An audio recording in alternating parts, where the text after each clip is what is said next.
આ ગાડું અમારા કાકાના દીકરાનું છે અને આ બે બળદું એના છે. હવે આ કાયમ આપણી વાડીએ બાંધી જાય છે.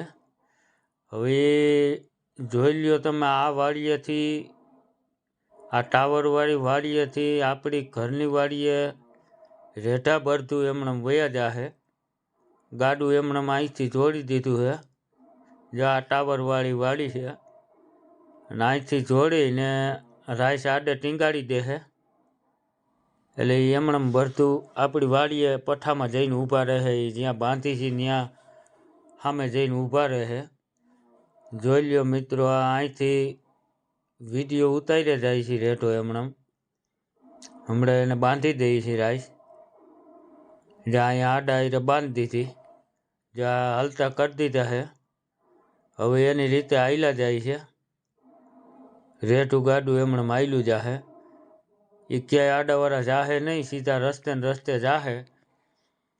અને સામે આપણી વાડી દેખાય. સીધા વાડીએ જઈને પઠામાં જઈને ઊભા રહે. જોઈ લ્યો મિત્રો, આ હાલ્યું જાય છે ગાડું. રસ્તે ને રસ્તે હાલ્યું જાહે.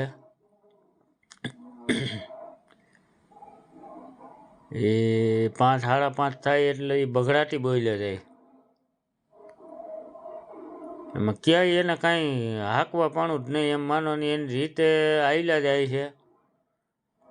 આવા બળદું હોજા છે અને સમજુ બળદ છે. જોઈ લ્યો મિત્રો, આ હાલ્યું આવે ગાડું રેઢું એમણે. જોઈ લ્યો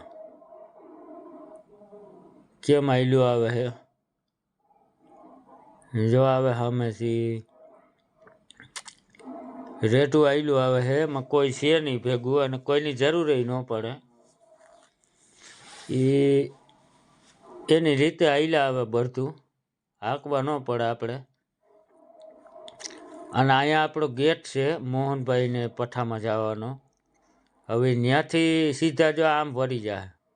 જોઈ લ્યો, વળી ગયા સીધા એ આપણા પઠામાં. જ્યાં અહીંથી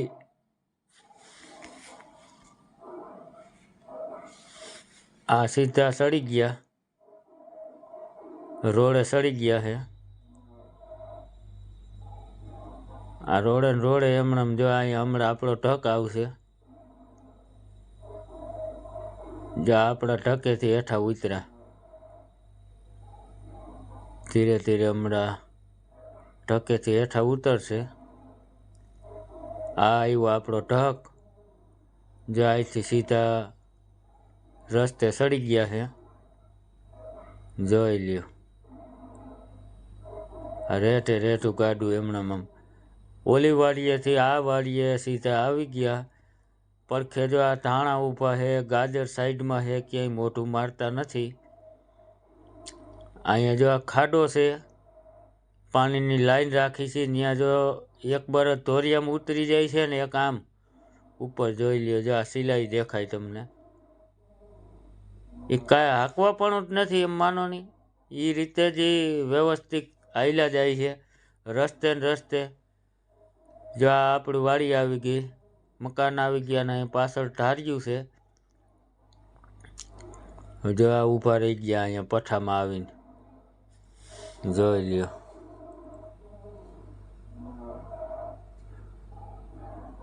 જો અહીંયા વારીને હવે એને છોડી નાખશે અને બાંધી દેવાના. આવા સમજુ બળદ માટે જોરદાર મિત્રો એક લાઈક કરી દેજો.